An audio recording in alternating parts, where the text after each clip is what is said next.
Some good sipping. Hey, fellas. Welcome to another series here at Prime Model Works headquarters. I'm going to do something that everybody else is doing. I'm doing the Tamiya F-4B Phantom 2 in 1/48 scale. Now, it's a new release kit. This is the second one that I built. And, you know, like I said, everybody's doing them. So I'm just going to show you some little tips and stuff that how I tackle some things. I'm not going to go through the whole build. You can get that elsewhere. I mean, there are 1,000 other videos out there on it. I am building this one in flight, and I have finished filming the first part, and I didn't film closing up the gear bays, which, you know, probably would have been more beneficial than any of the other garbage that I'm showing you. But to be honest with you, I'd never closed them up before, and it's a real pain in the butt. It's just going to be a matter of test fitting and sanding away, trimming material. It's not easy to do. So I kind of show you what it looks like and stuff before I put primer on it. I wish I would have went more in depth, but to be honest with you, I was embarking on new territory, and it took me a long time to get it done. So, but anyway, I'm going to be building this one in flight. As you can see, I've got it in primer. In this video, I just go over some tips and tricks. I hate to say tips and tricks because, to be honest with you, I'm an average modeler. And so I don't know if you should be taking tips and tricks advice from me, but I don't know. I do this because it's fun. But anyway, I'll show you how I tint the front part of the canopy, apply the decals for the instrument panel. And I know there are other types of like photo etch, and there's some of these like Quinta decal sets that you can use that look really cool. But if you're just building this out of the kit and you want to use the decals, I'll show you how I do that. What else do I do? Yeah, I don't even remember. So I'll quit yapping. It's 2 minutes. Let's get on with the video. All right, fellas. Now, since we are doing this in flight, I had to close up the gear bays, and this was a pain in the butt. This kit's not meant to have closed gear bays. Just the way that they're engineered with some of these flaps along the bottom, the gear bay doors along the bottom have big pieces of plastic that protrude because of the way it's engineered. It fits in there nice and easy. And when you build these with the gear down, these are like super awesome to put in, just the way they have them engineered. But closing them up is a totally different story, and it looks kind of like a train wreck, and it somewhat is. I think once I get primer on it, it'll be okay. These were a real big pain in the butt. Now, the first thing that I tackled was this little centerpiece here that has these open doors in the kit. Now, this is all one piece that fits in there, and the doors are open. So I had to cut each one of these doors off and then sand and fit, and it was a real big pain in the butt.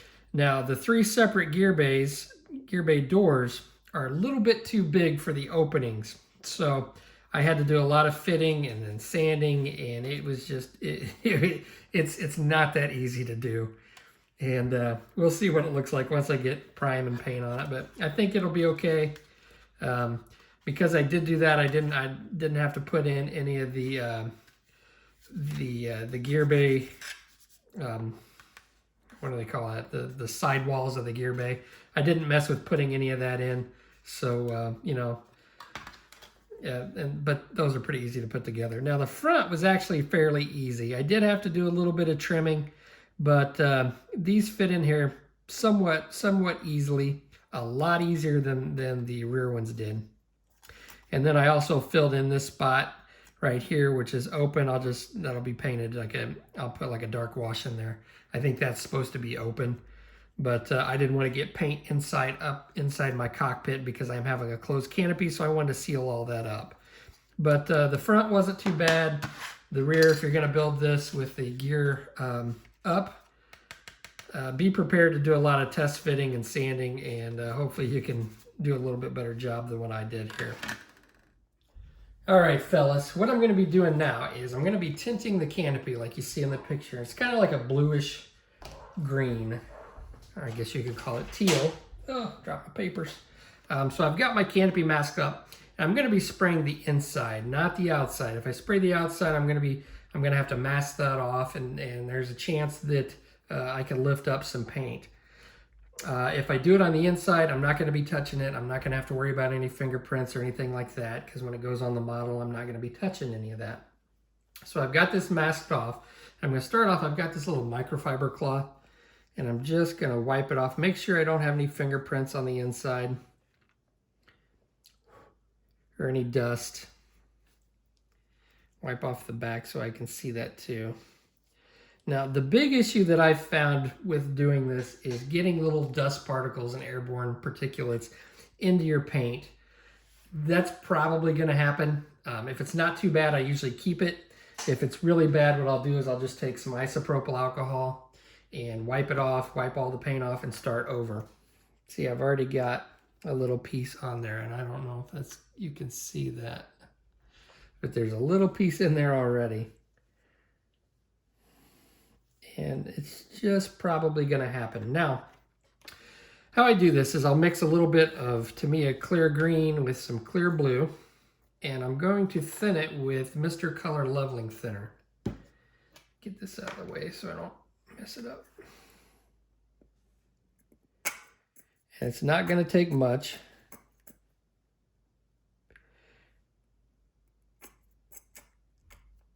Okay.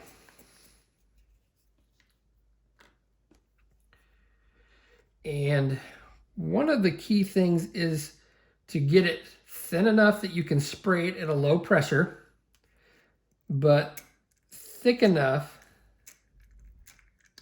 that it doesn't run. So it's somewhat tricky. You can see how much I've mixed here, not a whole lot. And I think this will work.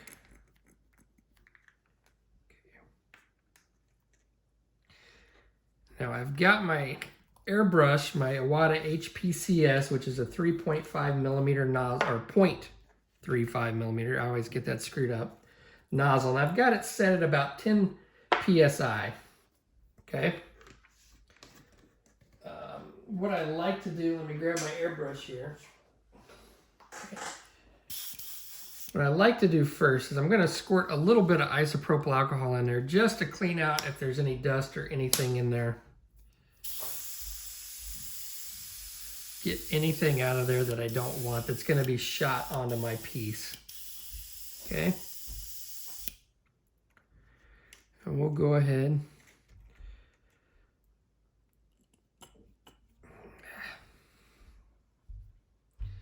I don't have a airbrush stand over here, so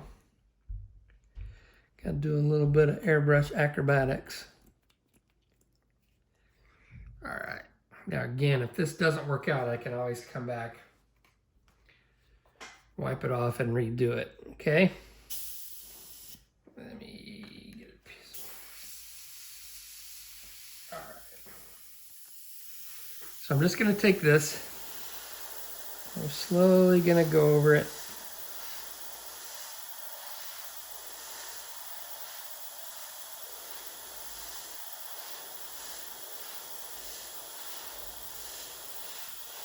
Try to get an even coat. See, I've got a piece of something in there that I'm not going to be happy with. I've got a couple little pieces of phlegm in there. Damn it. All right, let me show you how I deal with this. So what I'm going to do is I'm going to take a Q-tip. I'm going to take some isopropyl alcohol. Now, I wouldn't recommend using lacquer thinner on this clear part because lacquer thinner can hurt the plastic. And just to make sure that we're doing okay, I'm going to use isopropyl alcohol. It's not going to hurt the plastic. So I'm just going to take my Q-tip with a little bit of IPA.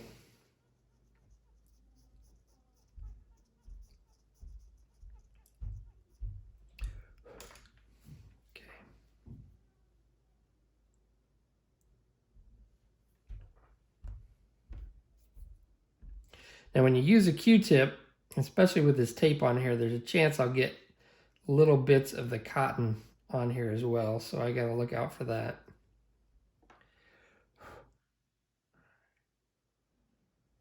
Okay, so let's try this again.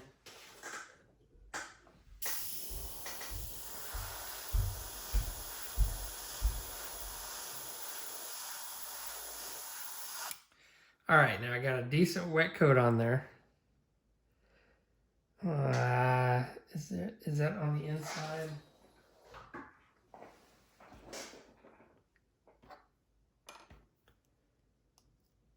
Okay. I think I'm going to be satisfied with that.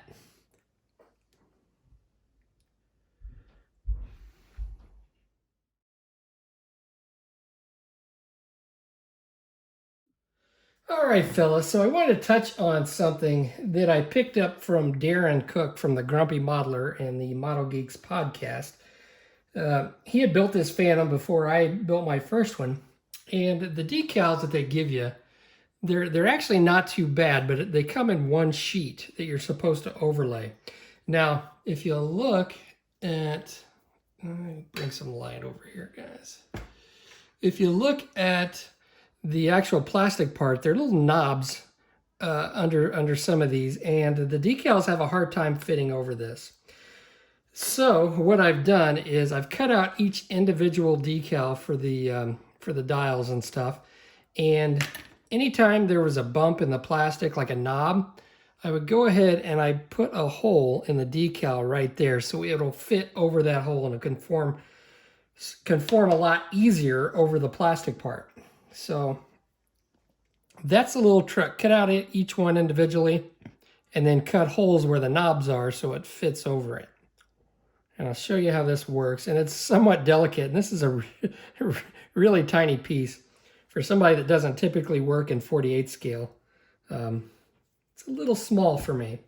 But what makes it a little bit easier, I've got some these real fine Q-tips that you get, and they're somewhat hard, but they're pointy.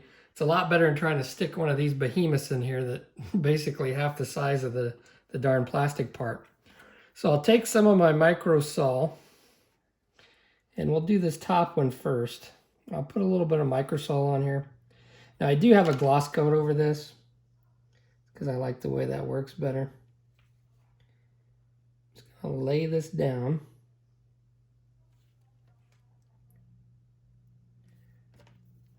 Get a little water in here. And I'm gonna try to align this. Okay, and I'm gonna take my pointed Q-tip and just try to align it to where the knob goes through the decal.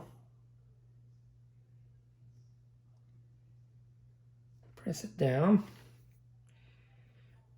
Add a little bit of micro saw. Now these are Tamiya decals, so the micro saw it doesn't totally destroy the decal because these are pretty tough. Okay.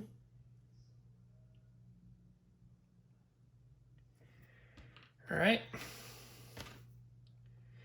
We'll repeat the process. This bigger one here.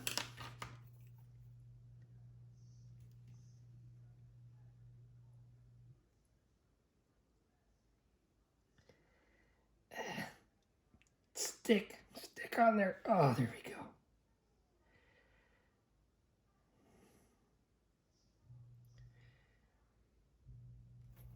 Okay.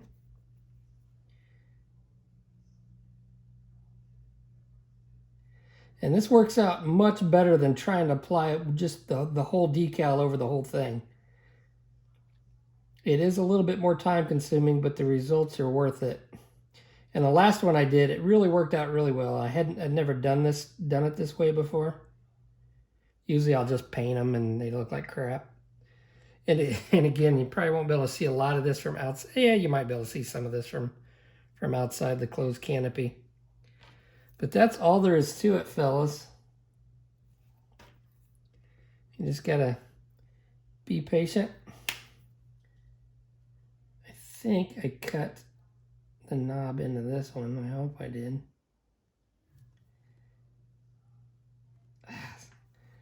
Like delicate. I should have been a surgeon.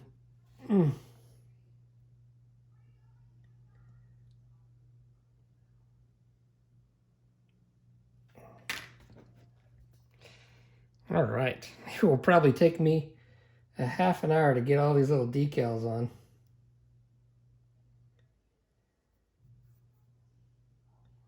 So I'm not going to film the whole thing, but you get the idea. And here I've already done this one, so you can see what that looks like, maybe. So I'll get these done and get them all leveled down, soaked down, sucked down in there. And then once they dry, I'll put a flat coat over there, and then I'll put some gloss Mod Podge in where the lenses would be to replicate the glass on the lens.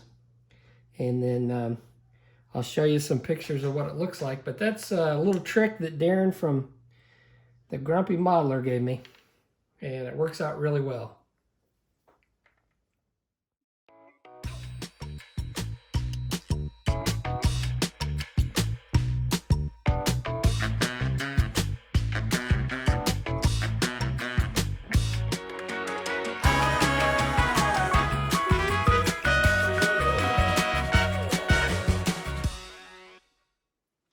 All right, fellas, as you can see, I've got the fuselage halves together, the wings on, and this is a good point to figure out how I'm going to place it on a base. As you can see, I've already figured that out off camera.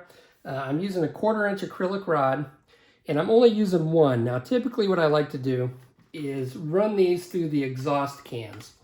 But on this particular model, the exhaust cans have a lot of detail in them. So I really didn't want to ruin that detail. And I don't know if you can see inside there, but kind of. But there's a lot of detail in there, and I really didn't want to take that away. and there's a lot of room inside the fuselage to play with. So I've got the exhaust nozzles, which come to about right here. And then the intakes, which come to about right here. So I've got a lot of room to play with to put my tube. And typically what I would do is drill it right through the center, because that's where it balances a lot easier if you got it right in the center. However, because I'm putting a fuel tank on, that's gonna eliminate that possibility. So I chose to put it right here, and I used a straw from Casey's. If you watched my F-16 video, you saw how I did that. But I got it going forward at an angle inside there. So it sits on the base just like so. And I've got a little bit of gaffer's tape on the end of my acrylic rod, because it fits in here just like so. I may have to take a little bit more of that tape off there. And it sits at a neat little angle. Now I think what I'm going to do, rather than paint this base, I've been tossing around the idea of doing like the top of the ocean. One of the first videos I made was how to make an ocean diorama. So I think I'm going to go with that rather than just paint a base. I think that'll look pretty cool. So I'm going to let all my cement dry and everything, and then I'm going to go ahead and take care of the intakes and all the stuff up here in the cockpit that I need to take care of, get that all closed up, and then we should be ready to prime and paint. All right, fellas, now is a good point where I can start going ahead and masking up the canopies. Now, there are a number of different ways to do this. I went over my method before, but I figured I'd go over it again for those guys that haven't necessarily seen that video. Now, Tamiya does give you these masking stickers, but you have to cut them out yourself. And to be honest with you, they're just not going to be as precise as the method that I'm going to show you. Now, if some people don't like the way that I do this, because it does require cutting on the plastic itself. And if you're heavy-handed and you're afraid you're going to scratch the canopy, this might not be the method for you. But it works for me, okay? So, number one, I've got to get a new, fresh X-Acto blade. This is really key. You got to get a sharp X-Acto blade that you haven't been using, because you really want to cut as light as possible. I mean, enough to cut through the tape, but it needs to be really sharp, okay? So I'm just going to take a piece of Tamiya tape and put it over the part that I want to mask. And Next, I'm going to take a toothpick and I'm going to slowly work my way out from the center, getting all the air out until I get to the ridge of the canopy frame. Okay, so I want to burnish this all down from the inside out to the canopy frame. Just like so. And you can see how, as I'm burnishing it down, you can definitely tell if you've got air bubbles or not. Okay. I want to make sure it's all nice and burnished. Just like so. Okay, now what I'm going to do is I'm going to switch the camera and I'm going to show you how I do this here in just a second so I can get a nice sharp line demarcation between the clear part and the canopy frame. Okay, so what I like to do is I like to hold it up to the light. Let's see if I can, trying to work around my camera here, so this isn't the best way to try to film this, but if you hold it up to the light, you can see, hopefully you can see this in the video, but you can see a nice crisp line, and I can see it in person. I don't know if you can see it on video, but there's a nice sharp line where that the canopy framing meets the clear part, and that's what I'm going to use. So I can see the bottom one really well, not the top one so much at this angle, but then I can turn around and then I can see the other side. It just depends on the way the light hits it.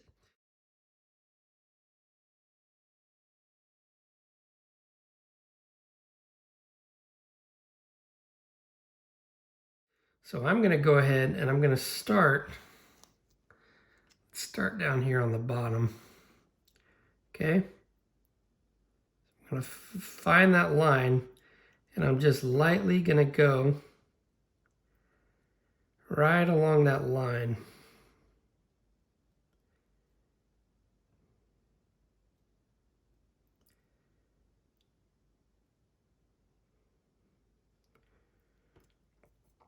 Okay.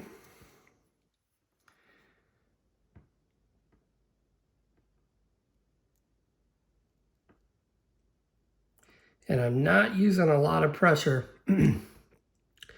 Now, it is going to be scratching the canopy, so if I make a mistake, then the knife blade is cutting through the tape and it is going into the plastic. But if I get it right on the first time, I'm not going to have an issue because it's going to give me that nice crisp demarcation line.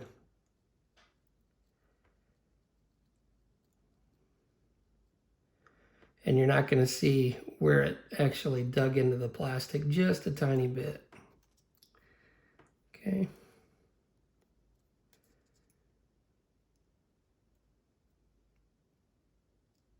Make sure I find my track.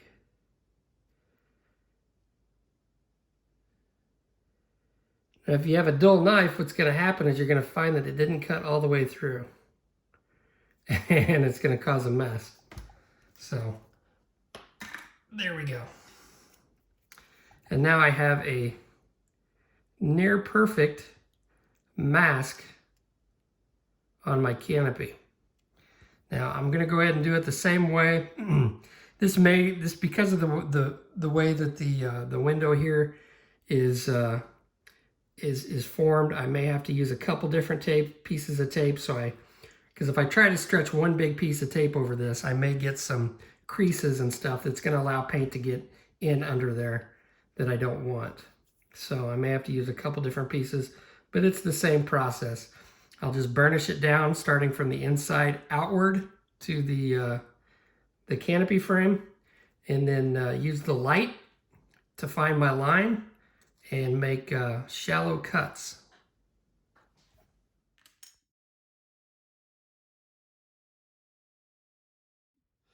Alrighty, fellas, so I've got it in primer and everything looks good so far.